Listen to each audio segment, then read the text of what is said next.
Welcome to OkState Daily. Casey Porter here, joined by Scott McKinley. We're going to talk some baseball today, but hey, we talked a lot of baseball yesterday, and we're going to talk mostly today about softball. So, Scott, I know you have a very busy schedule, and we follow these things as we can, but first of all, before we're going to get into very heavy the softball part of it, first of all, give me your just overall thoughts on baseball so far.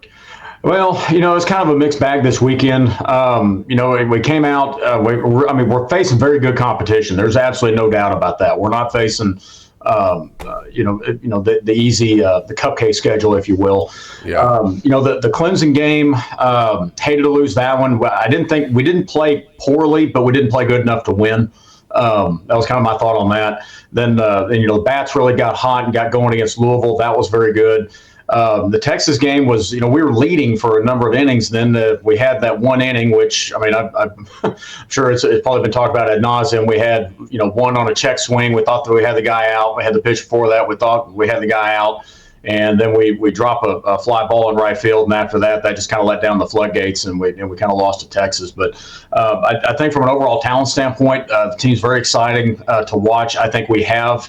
We lost a lot from last year, both on the offensive side and in the pitching staff. But I'm excited to see the development that these guys can bring in, because I do think that we've replaced them with good quality talented guys. Obviously, we're not clicking on all cylinders yet, but at the same time, you wouldn't expect that first weekend out anyway. Yeah. So my hope is it was a good learning experience. Obviously, we got a lot that we need to work on, but you got to get started somewhere. So at least it kind of lets the coaching staff know where they're at. Yeah.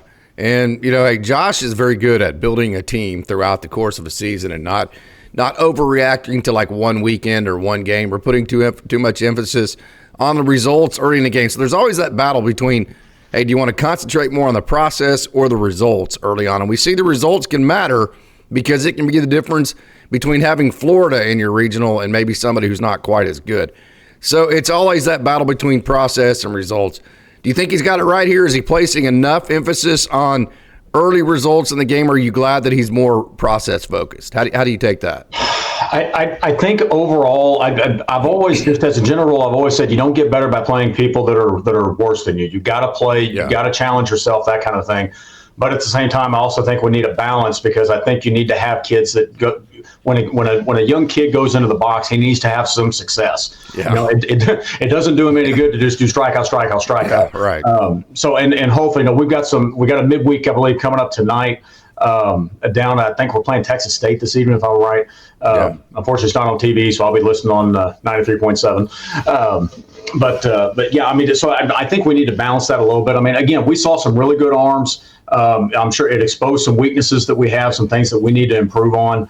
And I think the other thing from a process standpoint, these kids now understand what it takes to win at that level. Right. But when you step in the cage to take BP, this is how hard you're going to have to work if you want to have success at that level. So I think that's my hope is that's what the biggest takeaway is going to be from this last weekend. They definitely have learned what you can't do if you do want to win at that level, and that is not play clean. You cannot give 4, 5, sometimes 6 outs to the best teams in the United States. Okay, let's jump into our softball. The rest of this show is going to be strictly dedicated to softball. Wow, what a comeback. I'm not going to lie, Scott. I was pouting. I was pissed. I was like, these girls are dead in the water, and I'll be darned if they didn't come back and win. I'm going to be very transparent. I thought they were dead Sunday, and then they came out. They came back from the dead, and they won in that rally there in the 7th inning. But your takeaways there? Oh my gosh! Well, I'm trying to think where to even start, because I actually paid the money to watch the games in Puerto Vallarta. That was kind of an interesting weekend, because we started off and we just about ruled Florida State. Start the season, look really, really good, and then we come back and we drop one to La Tech. That one, that was a case that of all the games we played, that's the only game that I really was not happy with, because we really did not do anything right in that game in any phase. But again, one game, long season. But then going back to this last weekend, we had a very competitive game against UCLA. Weren't quite good enough, but we were in it. We lost by 2. It was, good college high level college softball game. Then Carly Godwin, we get down to our last out and we knock off Texas A&M. Yeah. And in between that, we had a win against Kentucky. Carly Godwin is just, I can't say enough about her. She's an absolutely phenomenal ball player, clutch hitter. And I think the challenge for her going forward is because last year she's a freshman. Well, now the secret is out. If there's any softball coach in America that's not aware of Carly Godwin, they've really got their head in the sand. Yeah, they've been asleep. Yeah, no doubt. Yeah. So the secret is out. Is definitely out on her.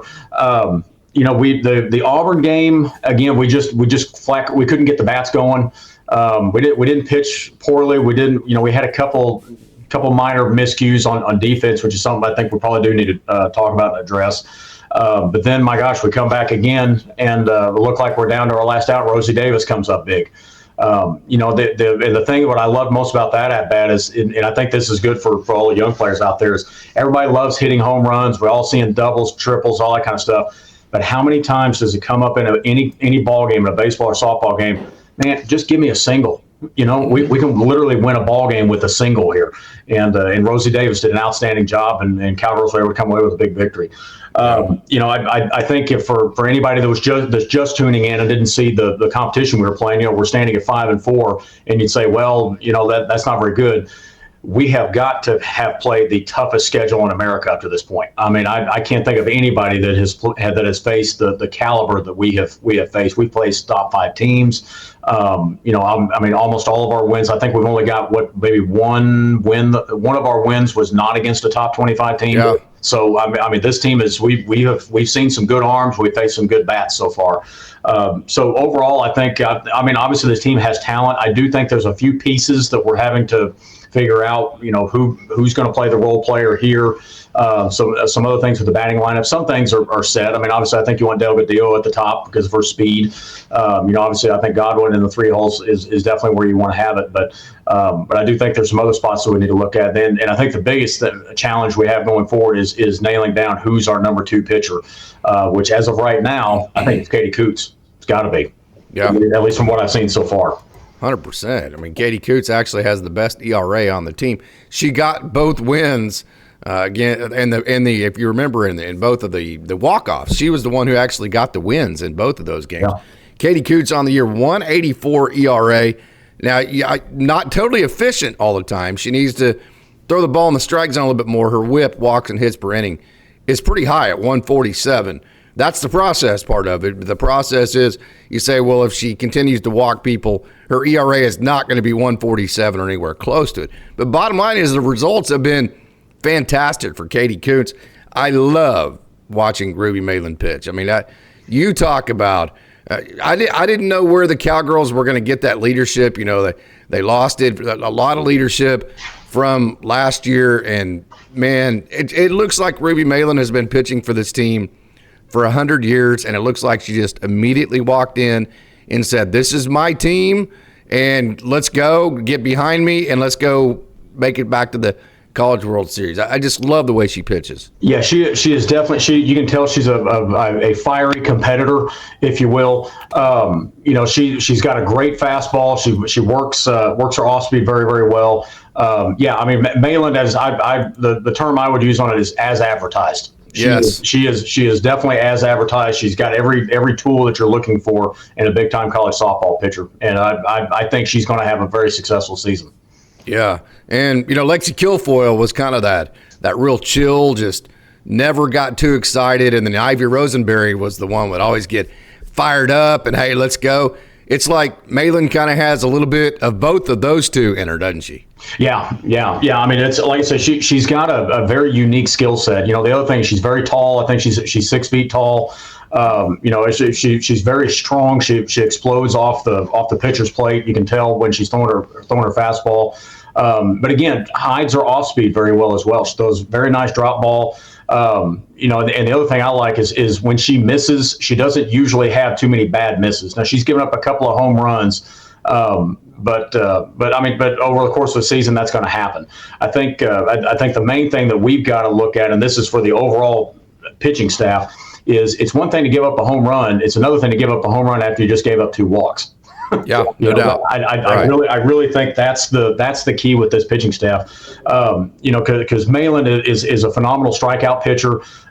Katie Coots doesn't have quite as many strikeouts. Of course, she hasn't pitched as many innings either. But one thing Katie Coots has not done is she has not given up a home run yet. Yeah. So, for Coots, the thing to me is okay, you know what? Work a little bit more towards the middle of the plate. Take a little bit more of a challenge there, because if you got nobody on and they hit a solo shot, you know what? We've got a good enough offense. We can overcome a solo shot. Agree. What we can't overcome is when we walk 2 or 3 of them and give up a double. That's the challenge, I think, going forward. But as far as in the circle, I like how this team looks. Like I said, Ruby Malin, I think, is the star that we were hoping that she would be. I think as of this moment in time, Katie Coots needs to be the number 2. But I'm also curious to see. I wouldn't count Crandall out just yet. Yeah. I think she does have a number of things to offer. And again, the hitters that we were going up against, some of the best in the country. It wasn't like that we were just pitching up against some nowhereville school. This was the absolute best in the country. So I'm not writing Crandall off yet. But as of right now, I think Katie Coots is probably the number 2. So one of the big calling cards of Coach Gajewski is that he's able to take transfers and just immediately just infuse them into the culture, infuse them into the lineup, and it's seamless. We talked about that with Ruby Malin. You talk about Megan Delgadillo, the transfer from Cal State Fullerton, Rachel Hathood, and some of the other girls who have transferred in Ruby Malin we talked about.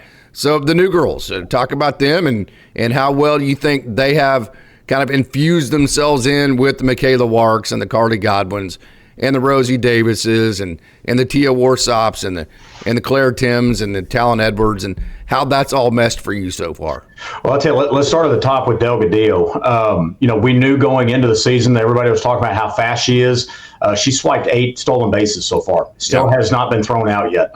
Does it? But the other thing is she also can hit for a little bit of power. And I mean, she's not going to hit as much power as a Carly Godwin, is going to hit, but she can get you some extra base hits. In fact, I'm going back to the first game of the season up against Florida State. I remember the first one she hit. It was a hard hit ball at the middle. It kind of, second baseman had to dive for it. It goes off her glove and it kind of trickles into center field. Mm-hmm. Megan had enough speed. She turned that thing into a double. We're in business right then and there. So yeah, she's a phenomenal pickup.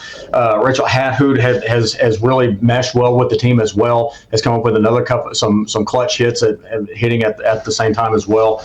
I think the transfer portal, Kenny Gajewski has worked his magic again. Because like I said, we've seen that over a number of years that he just seems to. He can find, and I think it's also credit. I'm sure he would credit his staff as well for finding and identifying that talent. But like you said, it's more than just finding a good ball player. Are they going to fit into our system? Are they going to mesh with the other players that we've got? Are we going to be able to get everybody together and work as a cohesive unit? And from everything I can tell, I think the Cowgirls are there. I think they are a cohesive unit. I think they're going to play very well together moving forward.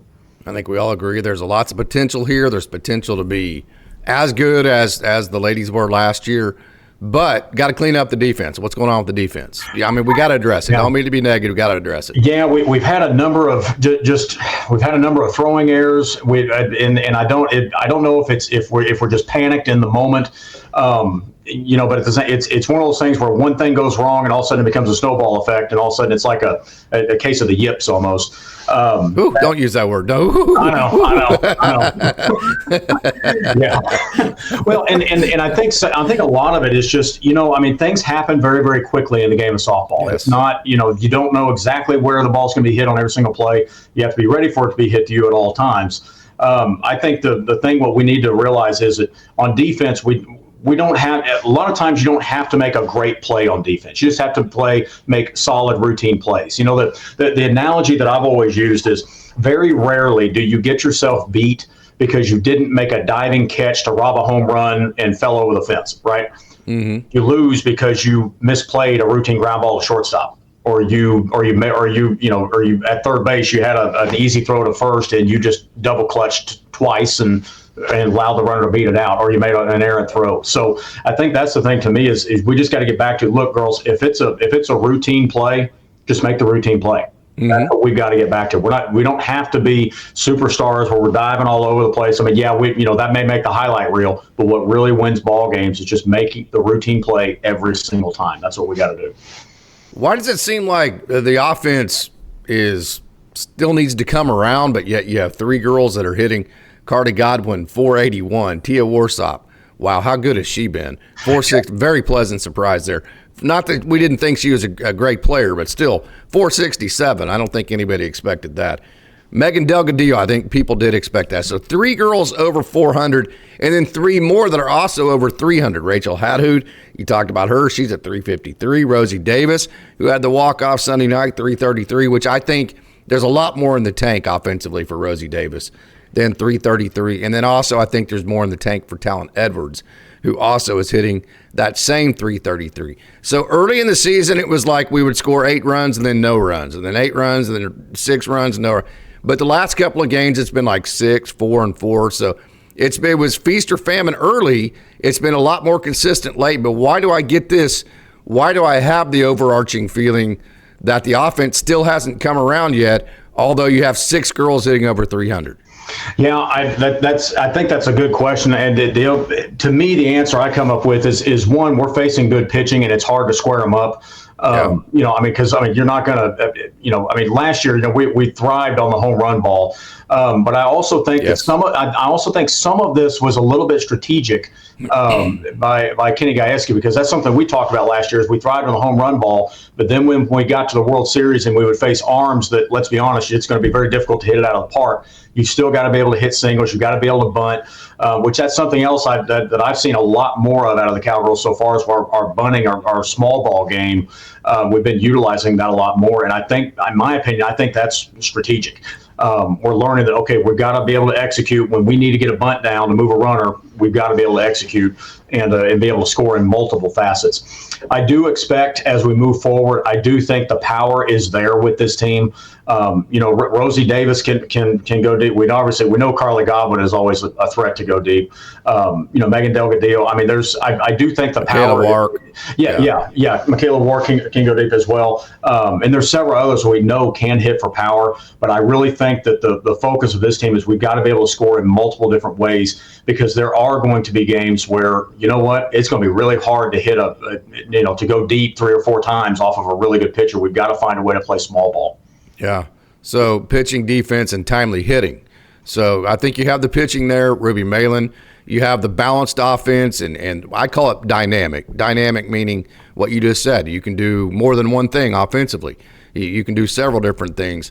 And then solid defense. I think this team is just that airtight defense away from having that formula that, hey, you can come up with all these modern day analytics. You can have WOBAs and ex-Wobacons and XERAs and WRC pluses. Throw all that out there. And I like all those stats. I think they help. And I think I'm not one that's like, to hell with all the modern day analytics. I really, really, really do like a lot of those stats, and I think they've helped a lot of people. Having said that, the formula of pitching, timely hitting, and airtight defense, that will never go away. Just like line drives for a hitter will never go away. Yeah, and I think that's the thing I would look at with this team is, we've beaten a top 5 team. Texas A&M is pretty salty this year, I think. So obviously this team is there. I mean, this team is going to compete again to go to a World Series. Now, have we got everything figured out yet? No. I think like I said, we got to clean things up on defense. The timely hitting, I think that has definitely coming. That's developing, as they say. Yes. And then obviously developing a good 1-2 punch in the circle. So no, I think moving forward, I really like what I see out of this team. And we talked about before the season even started, looking at the schedule. My gosh, it's just you talk about brutal. And the thing is it's not done. Right. Our non-conference schedule, we still got OU and Texas in the non-conference. We still got Nebraska. We still got Missouri. And then after that, our first conference series is against Texas Tech. This team is definitely going to be a battle tested by the time we get to regional time. Yeah, sure. Yeah. They say you got to be strong up the middle, and shortstop is at the epicenter of that. So both baseball and softball wise, where do you see the shortstop positions for both of those clubs?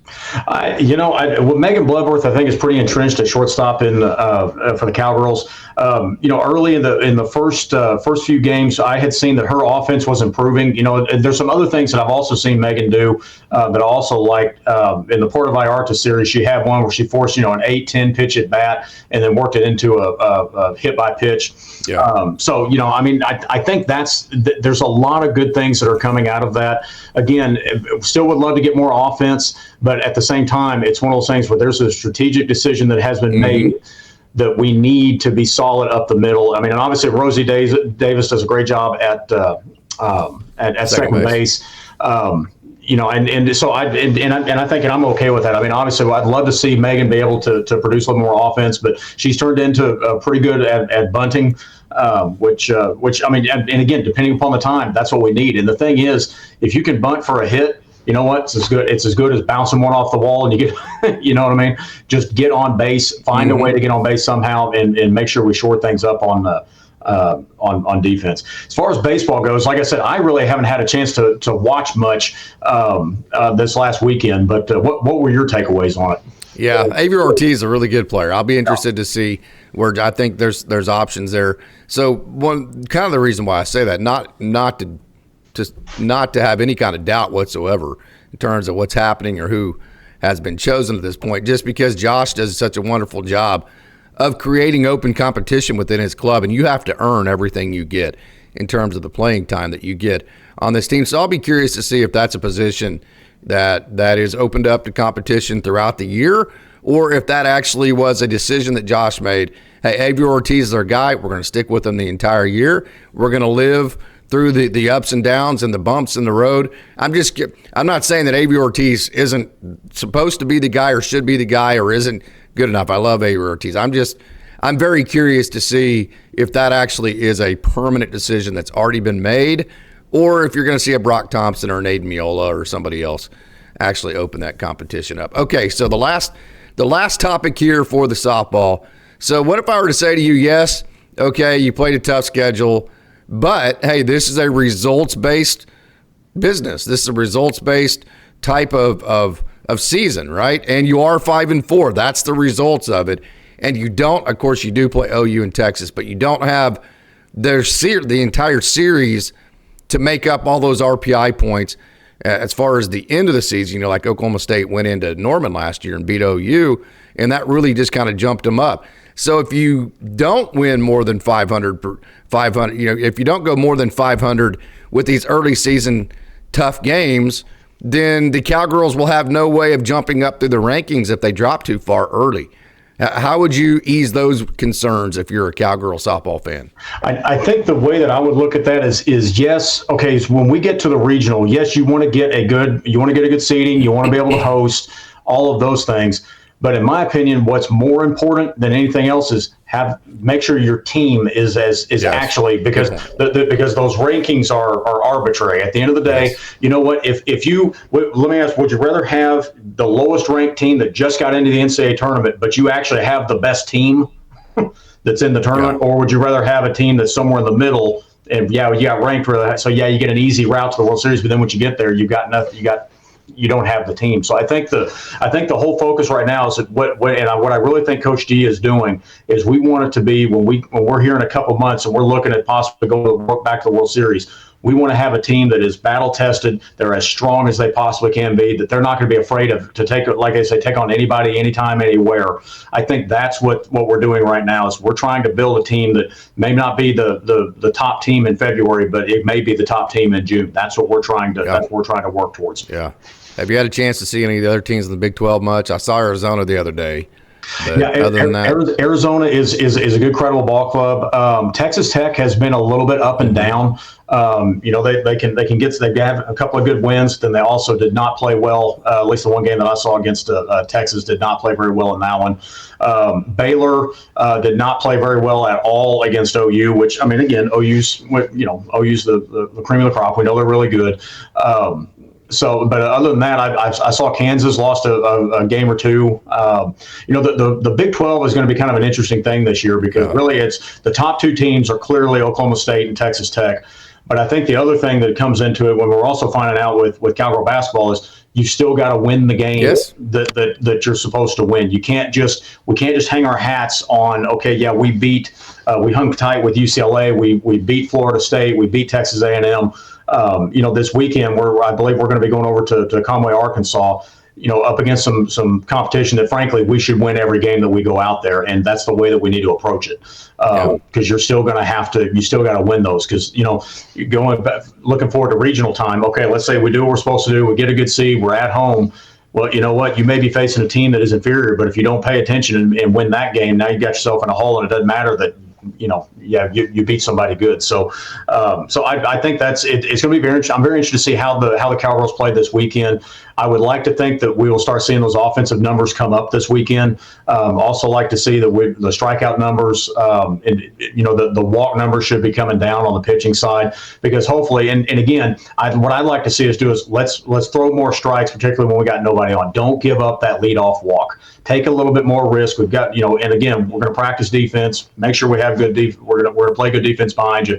Take a little bit more of a risk and make sure we're throwing strikes, particularly with that leadoff hitter. Any clue why Coach Gajewski's coaching first instead of third? I could throw out some guesses. I've kind of talked around. One thing I do know about this team is very, very big about communication. Yes. And that's one of the things, if you'll notice, and whenever our hitter, even after a strikeout, they will come back and they will talk to the on-deck hitter, anything that they saw, anything, which I think is a great thing. From a coaching standpoint, it is one of those things where at first you can kind of just sit back and watch the game a little bit more. And it also is easier to communicate things to, if you needed to communicate something to a runner, like you've seen something, there's a tell in the girl's delivery that there's an off speed coming. So hey, we might want to steal on that play.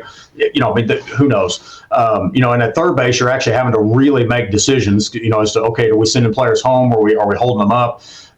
So that's the only thing I can figure, is that maybe from a communication standpoint, and just overall, just you kind of get to manage the game a little bit more. You don't really have to worry necessarily too much about runners like you would if you're the guy at third base. So basically, you get all the advantages of being in the dugout, being able to manage instead of having to coach, right? Yeah. But then you also get to be on the field and kind of get the feel of the game, which makes you a better manager. Yeah. And that's, and I've done both. I'm sure. You've done both. They are very different. They are very different. They're very different points of view I like coaching a lot better than managing. I just would stand there and just wore me out. I have to be in the action. Yeah. Well, it's hard because and it's funny. I tell people that don't watch a lot of ball, like you're not gonna believe this, but every second of the game, I guarantee that coach's mind is just it's unbelievable. It's going 24/7. So it can go to hell in a handbasket real fast if you're not paying attention. I promise you that. Yeah. Even if you're really good. Yeah. That is for sure. You've seen that as an umpire too many times, right? Oh gosh. Yeah. It's amazing to me sometimes how with umpiring, I've seen it happen where I'll have a game that, hey, we're cruising, man. I'm having a good zone mind to play. We don't have any problems by anybody, and all of a sudden we have one play, and it's just, oh my God, what just happened? Yeah. It's probably your partner came up and went, "Hey, man, this game's rocking along. We're gonna be under two." That's the first rule: is you don't talk about it. It's like a no hitter. You do not talk about a good fast game. Yeah. Okay, Scott. Yeah. Hey, this has been a lot of fun. Any final thoughts? I'd say so far, there's been some good, been some room for improvement. I think I'm going to focus on the good though, because the Cowgirls have beaten some top teams. They have shown grit. They have shown that there's no quit in them. They're going to fight to the end. When we talk about team chemistry and that kind of thing, if not, man, that can take you a really long way. Where the team, we're not out of it even when we're down to our last strike. So looking forward to moving forward. Hopefully we'll get the bats going. I expect to see good things this weekend in Conway, and we'll keep on rolling. Awesome job, my man. Go Pokes. Sounds good.